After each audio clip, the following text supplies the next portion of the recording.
Welcome to the VisualCAM Quick Start tutorial series, brought to you by MecSoft. Today we'll be demonstrating true shape nesting. Before we begin, let's talk a bit about the VisualCAD display. When you run VisualCAD for the very first time, your screen may look like this. These windows on the left belong to plugin modules that are currently loaded. For now, let's close all of them.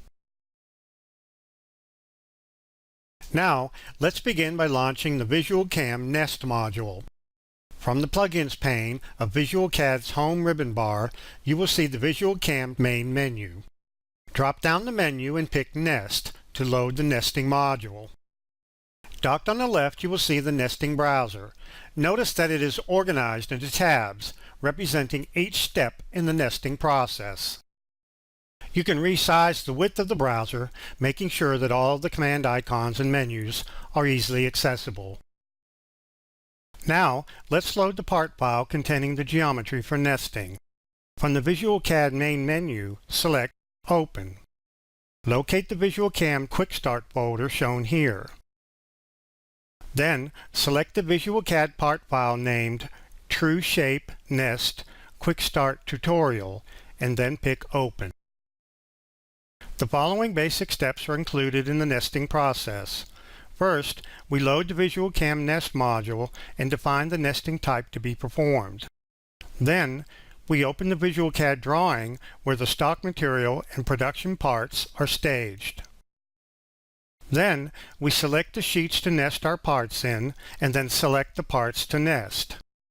We choose our desired nesting parameters. Then, we preview the nest, making any final adjustments. Finally, we commit the nest, creating the actual nested sheet geometry. Let's take a look at what we've done in VisualCAD to prepare for nesting. You can refer to this as the staging process. We have brought together and located on the screen the geometry that we want in the nesting process. As you can see, we have one or more shapes that represent the stock or the remnant material. We also have one or more shapes that represent the production parts that we want to nest within the stock material. Now, from the nesting browser, choose the Select Type of Nesting tab. In this guide, we will be demonstrating true shape nesting, so we will select that option. You will notice a Help button located on each tab of the nesting browser. Selecting it will display documentation for each option on the active tab. From the Select Sheets tab, pick Select Curves. Now, we select the shapes that represent the stock material and then right-click or press Enter to end the selection. Notice that entries are made into the table for Sheet 1 and Sheet 2. For the Count column, let's enter 2 sheets of each of these for the sake of nesting. The Starting Corner and Nesting Direction columns allow you to control where the nesting should begin and in what direction it should proceed. This is good for remnant control. We'll come back to the Grain Direction column in a little bit. Next, we'll select our parts to be nested. Pick the Select Parts tab of the nesting browser and then pick Select Curves. Then we will window select all of our part geometry and then right-click or press Enter to add each part to the parts list of the nesting browser. The nesting software determines the exterior and interior of each selected part. As we can see in the parts list, each exterior closed curve is defined as one part. Any interior closed curves are defined as holes within each part. If we select a part from the parts list, we see that it is highlighted in the graphics window. If a part has multiple interior cutouts, each is listed in the parts list under its associated part. Now, we'll enter the count for each of the parts that are needed in the nest. For this tutorial, you can use these amounts or adjust them to see different nesting results. For Part 1, the count will be 6. Part 2 will be 32. For Part 3, we'll use 50. Part 4 will be 16. Part 5 will also be 16. and for part 6 we will use a count of 4. There are control options below the table that will apply to all of the parts. I'm going to change the incremental angle to 45 degrees. This means that the nesting software will attempt to rotate any of the parts in 45-degree increments to achieve a better fit. I'm going to enable the Mirroring Parts for Nesting option. I will also enable the Allow Part Inside of Other Parts option. This will allow smaller parts to be nested within the cutouts of larger parts.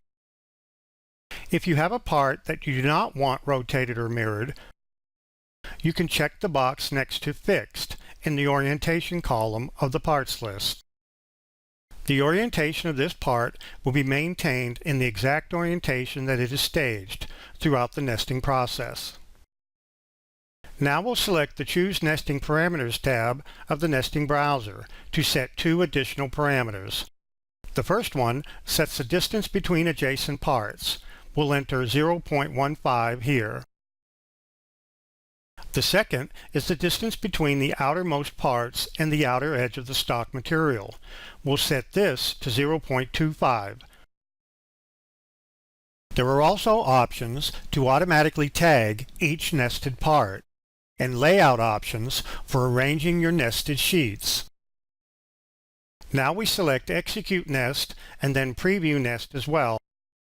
Notice that part 4 here was the one we fixed in its orientation, exactly as it was when it was staged.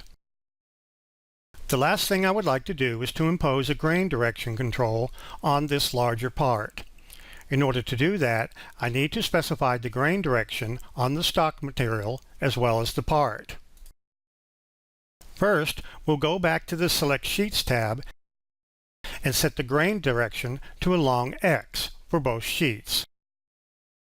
The system warns you that all sheets must have the same direction. Pick OK and all sheets will be assigned the new direction. Then, on the Select Parts to Nest tab, I will set the grain direction on that part to be a long Y. Now we'll select the Choose Nesting Parameters tab, execute and preview the nest again, and we see that those parts are aligned vertical now. Let's look at the other sheets as well. Now, each time the nest is generated, the system will calculate an efficiency factor, referred to as % utilization of the stock material. Once we're satisfied with the layout of the nest, we will select the Commit Nest button. This writes the geometry of the individual sheets onto individual layers in your current CAD part file. The geometry can then be used for machining or any other application you wish. This completes the Quick Start tutorial for True Shape Nesting, brought to you by MecSoft. For further assistance, you can visit the online help supplied with the program or visit www.mecsoft.com for additional tutorials. Thank you.